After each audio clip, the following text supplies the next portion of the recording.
us diversity with colorful good. It's like a freak show in your neighborhood. So if you wanna praise, you can come on down, 'cause this freak show's leaving the ground. Outside of music, I'm a sports fanatic. And I love watching sports, but I love playing sports. I'm playing 2 basketball leagues in Franklin, Tennessee. We have an ongoing game between me and any band that wants to play us out there.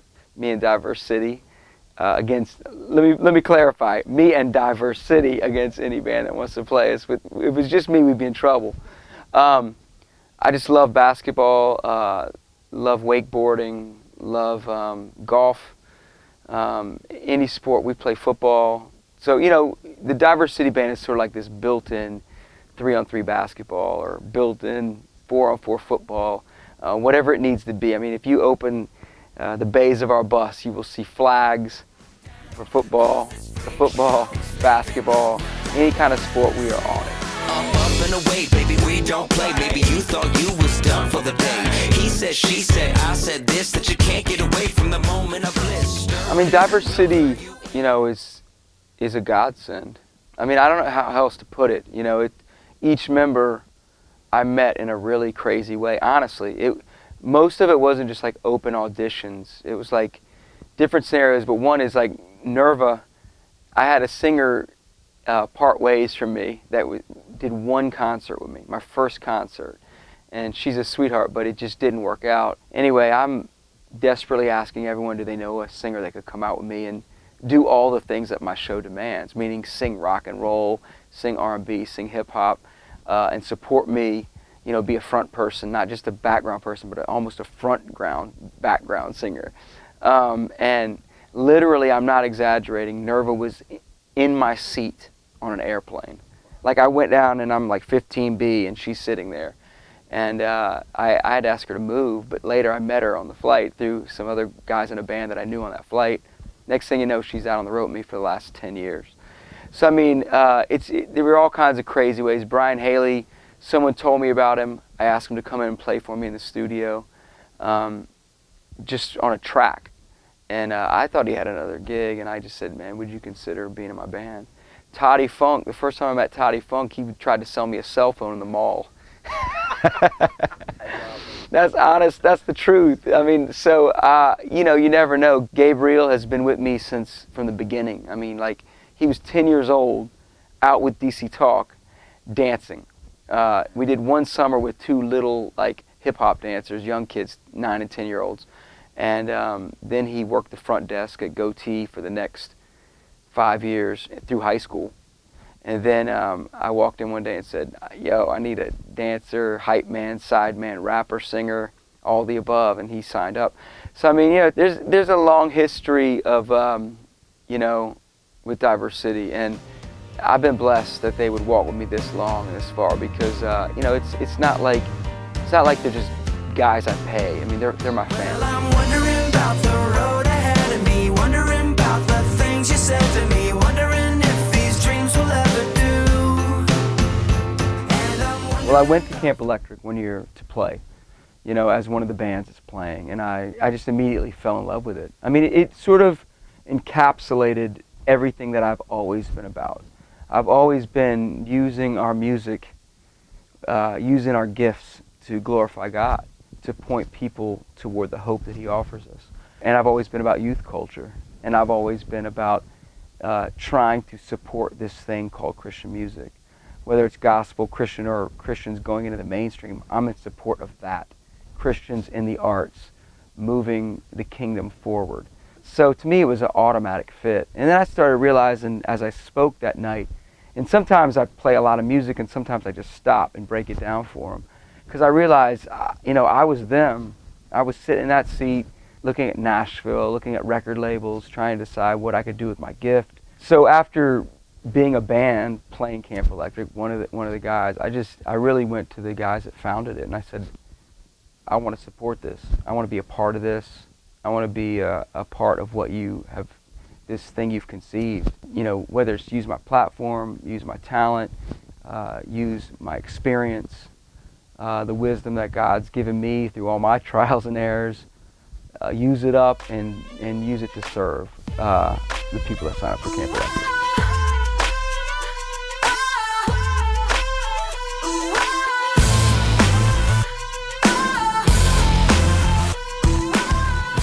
Some of the most important things are things that no one teaches you. Like the people that you choose to be in a band with, they become almost, not quite your soulmates, but as close to your soulmates as they could be. It's not your wife, necessarily, unless you're in a group with your wife. But these are people that you're going to link arms with and go take on the world. And things are going to come at you like you never thought would. You just had a dream. You didn't realize that things were going to try to separate you, divide you, make you hate on each other or hate on your label, the people that are trying to support you. You didn't realize that success breeds independence, failure breeds independence. All these things that just absolutely bombard your life.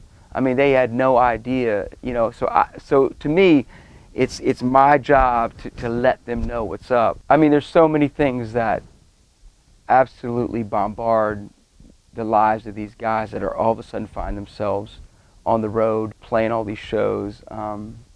And the bottom line is, I know this is an old cliche, but you really do become who you hang out with.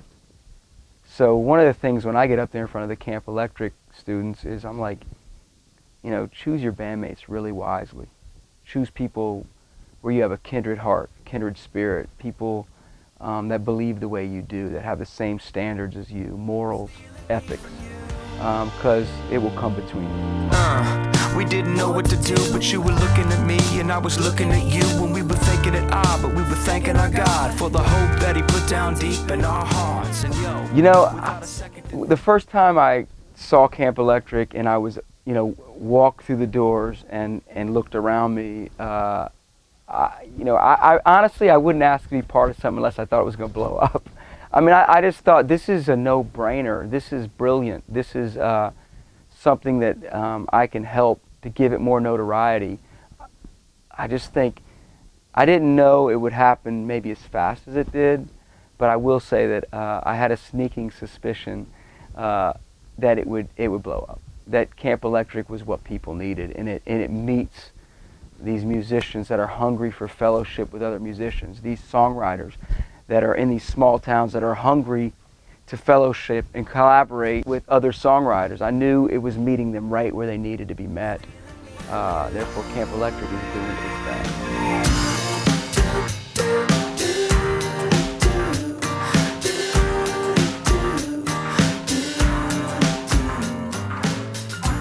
I think sometimes things become a bigger deal than you think they are when you're outside of it all. But when you come to Camp Electric, you sort of step in it all.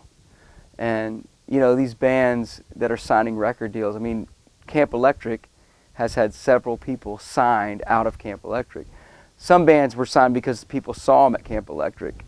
Other bands were signed a few years later. I know my nephew's band, Cole, it's a band that went there like 4 years ago. And they went to Camp Electric and just kept working on their craft at home in the DC area. Now I just signed them to a record deal, Capital Kings. It's this crazy, mad scientist, electronic dance music that is just amazing. And their sound really totally changed. And I don't know that Camp Electric had anything to do with that or not, but I know that since Camp Electric, the thing began to reshape into something different. I don't know, maybe it's because they saw so many acoustic guitar players that they decided we're going to do this. Or maybe it's because, you know, they saw some performances that inspired them. But I just know that, you know, Camp Electric, whether it's a guy that is now in Leland, that saw Leland at Camp Electric, I mean, some of these stories are crazy. I mean, and, you know, it's no key, don't get it twisted out there. It's not this automatic key into the industry. But it is a way to begin to assess your skill, to get better, to recognize where your gifting comes from and who it comes from, and how you want to use it for the glory of God. Well, I'm wondering about the road ahead of me, wondering about the things you said to me, wondering if these dreams will ever do. I mean, first of all, I think if something is growing, you want to make it accessible to everyone. If something is working, you want to make it available to everybody. So I know there's several things that we face with that. One is, do we bring it into other cities? Do we make it more accessible to people that can't necessarily afford it? Do we take the people that can afford it and serve the people that can't afford it? Maybe there's Camp Electrics that have a sense of mission. Maybe it's Camp Electric being in every city and reaching every student out there that has a skill to play guitar or drums or bass or sing, and they just want to learn something about it. I think to get Camp Electric to more people would be amazing. My vision is not as business as it is thinking about the mentoring side of Camp Electric. I think of all these musicians that live in this city that love God and love music and just want to plow the field that God has given them to plow. You know what I mean? And taking that, and if us doing shows and taking from that, serving God but taking from that is all we do, then I think we're missing something. I think we're missing something about what's coming behind us. And that's kind of where my mind has been with Camp Electric. How can I mentor more? How can the musicians around me be encouraged to mentor more?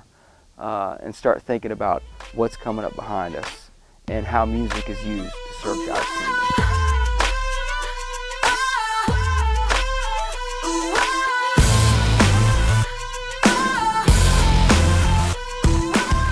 I think the Great Commission is using all that you have to open people's hearts and minds to the hope that we have in Christ. Meaning, maybe it's by loving somebody well, maybe it's by serving your neighbor, maybe it's by serving on a mission field and just feeding people, maybe it's by building wells, maybe it's by knocking on doors and telling them about Jesus. I really don't condemn any way that we increase the kingdom. I think when we get in trouble is when we start dividing ourselves, saying there's only one way to do it, or this is the best way, this is the only way. There's many parts to a body, and we are the body of Christ, and there's many ways to serve the kingdom. There's many ways to fulfill the Great Commission. I sound like I'm preaching. Well, I am. I just think we need to be open and almost encouraging to people that don't do it just the way we do it. There's many ways, and there's many jobs in this thing called the body, and we just need to do what we're called to do, and hopefully speak well of the people that do it different than us.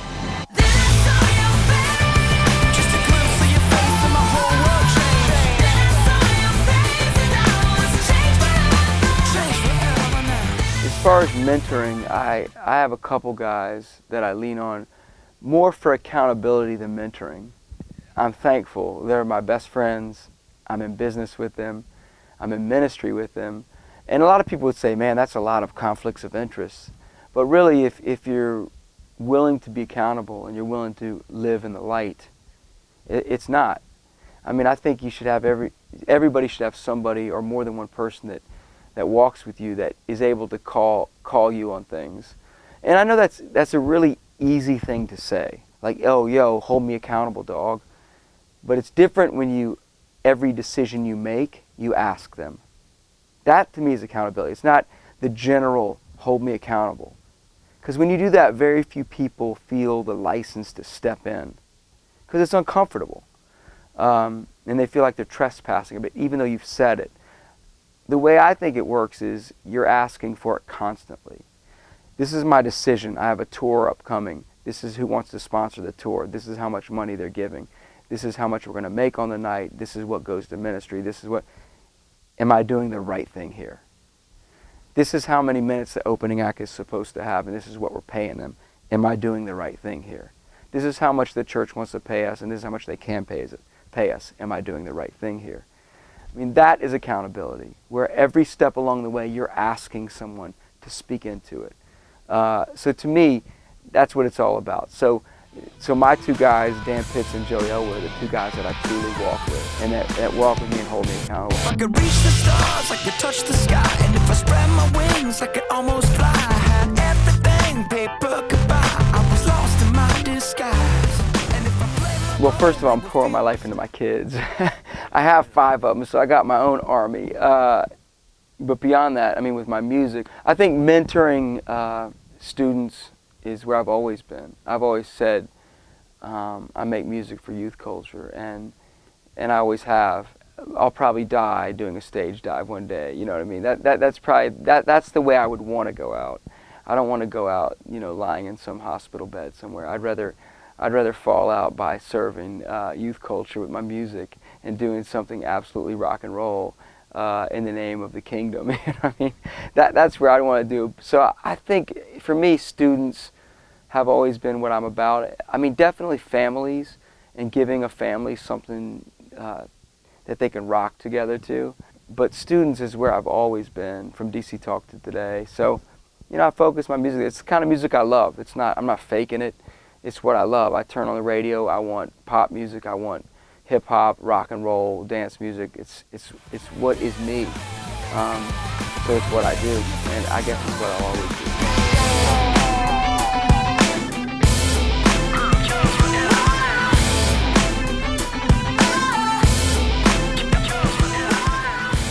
Yeah, I mean, you know, there's a bunch of guys. David Akers, kicker for San Francisco.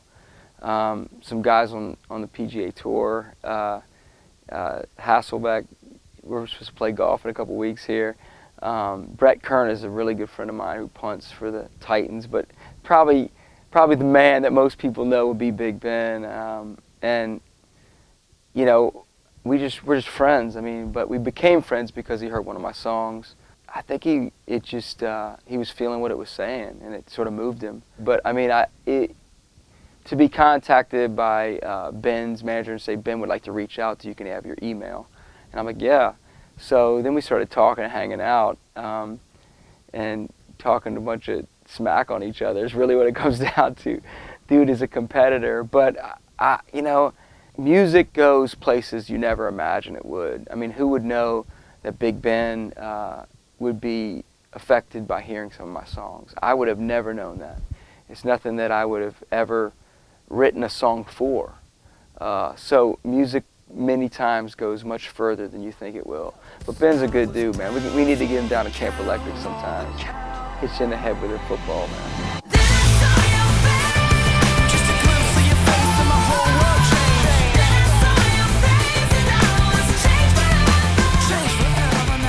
One of my ways to stay close is really opening God's Word in the morning. Lately, I've been trying to get through the Bible in a year, and last year I did pretty good, but I would miss a day or two here and there. So I started again this year because I really want to do it like for real and not miss a single day, not miss a single chapter or verse. So I've been doing it, and I'm a lover of Oswald Chambers. You'll see me retweet Oswald Chambers a lot because I'm a fan of Oswald Chambers, and I think he's good for musicians and people that have platforms. Because to me, as I read Oswald, the main thing he says is, you know, give up your rights to yourself. You know, Michael Guido used to say, you think you have a right to that? How do you have any rights? A dead man doesn't have any rights. You've already given yourself over to God. And I think that's hard for a musician and a guy that's kind of rolls into a venue and is used to being served. So I like to face that head on, man, and let that just pulverize me. Give up your rights to yourself.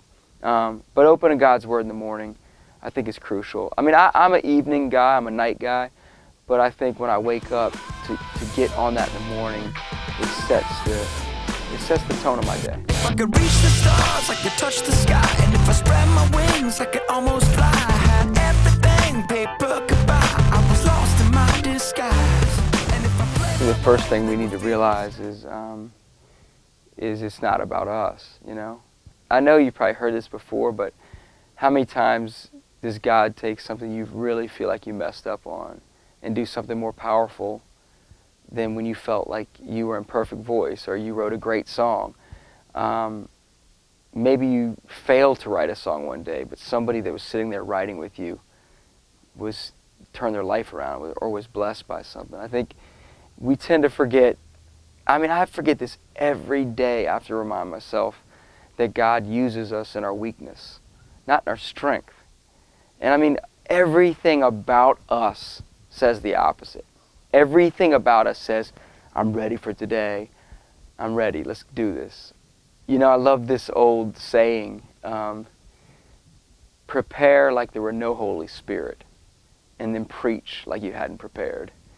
I've always loved that, because it's like, it's not about me. You know, sure, I'm required to do my homework, be ready, but at the same time, when you step out there, you know, just go after it and be led. And I know that's a little deep on the spiritual side, but what I'm saying is, in our weakness, we're used up, and it's going to affect people more than it ever could if we rehearse.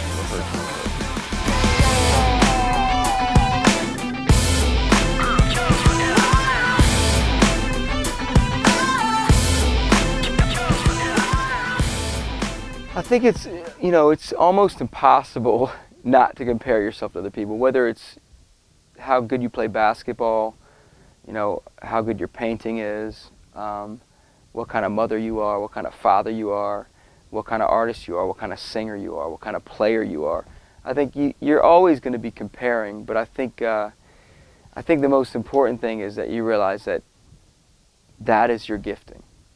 You know, when I think about, like, just to be honest and, you know, just put it out there, when I think about my voice, you know, I think there are people that can do way more runs than me, that have a way bigger range than me. You know, I always say those people have 8 cylinders and I have a 4-cylinder. But I do everything I can with this 4-cylinder. And the beautiful part about that is I'm very aware of my weaknesses, whether it's songwriting. You know, there's these guys that are the most amazing sort of wordsmiths I've ever met. There's these guys that have the greatest voices and play the greatest chords and combination of chords. But I think all that is sort of slides by the wayside when it comes to God breathing a song through you. If God breathes a song through you, I don't care how gifted somebody is, that'll be blown out of the water. So that's what I count on. You know, whether it's my voice or the kind of song I write or the type of wordsmith I am, I really do say, God, breathe something through me that's more powerful than I could ever conceive in my own mind, that sings better than I could ever sing with my own voice. If He does that, it's on.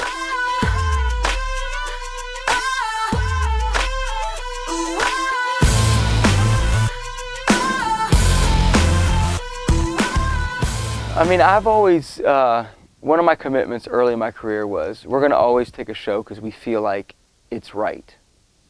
And when I say it's right, there's a couple things that make up it's right. None of which are money, honestly. It's right because we haven't played that market in a while. It's right because those people need a show, maybe a flood relief show. And the third reason would be simply, it's right because we feel like we're called to go there. Maybe that should be the first one. I feel like if you make the right decisions from a spiritual standpoint, and if you make the right decisions when you're talking about serving people, like if I go to play Louisville, Kentucky 4 times in a year, if they need it, that's one thing. But I really am I'm beating that market into the ground. I mean, there's business decisions on this thing. So we don't want to do that. We want to hit a market, move to the next market, move to the next market. And I think we play shows in places because it's time to play a show there, not because a new bigger offer came in. I think that's one of the most important things. I mean, if you make the right decisions, the right business decisions, where should we be? Where should we play? The money will follow. I think that also, even beyond that, I think it's your absolute mentality on how you approach your career. I want to write amazing songs that move people. I can't really do that. God has to do that. And if He does that, the money will take care of itself. I really believe that. And I don't. This is music business. I am in the music business. Some people might stumble people. They might think, I thought you were in ministry. No, I'm in the music business because everybody has to pay to sit in those seats. If I was in ministry, I'd just give the seats away. I'm in the music business, but every time I take the stage, I choose to share Christ. I choose to minister. There's a difference to me. And that's kind of how I can deal with selling tickets. If they come and pay, they're going to get entertained. That's my job. But at the same time, if I got a mic in my hand, I'm going to tell them about Jesus because he's offered me so much.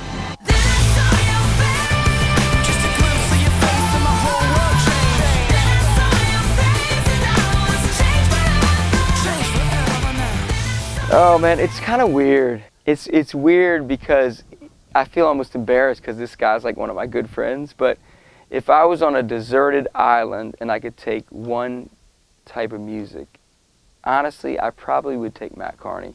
You guys might know the song Undeniable. I don't know what it is because I loved Matt's music so much. When I first heard him in Portland, we asked him to move to town, and then it kind of didn't work. Like he was doing a worship rap thing, and then it ended up, so he took this time to learn guitar. He's talking about Camp Electric. He took the time to learn guitar, stopped what he was doing for like 2 years, started writing songs, and put out his first record with Undeniable on it, and didn't end up being with Goatee. But I'm just a fan of, he's sort of rapper, singer, loves beats, but it's sort of melodic and pop and acoustic. It's sort of like everything I love to listen to when I'm chilling. It's not like energetic music that you're going to go, take over an arena with, but it's the kind of music I like to relax to. And if I'm on a deserted island, I want to relax. I want to chill, man. Drop a little reggae in there, a little R&B, a little soul, a little hip hop.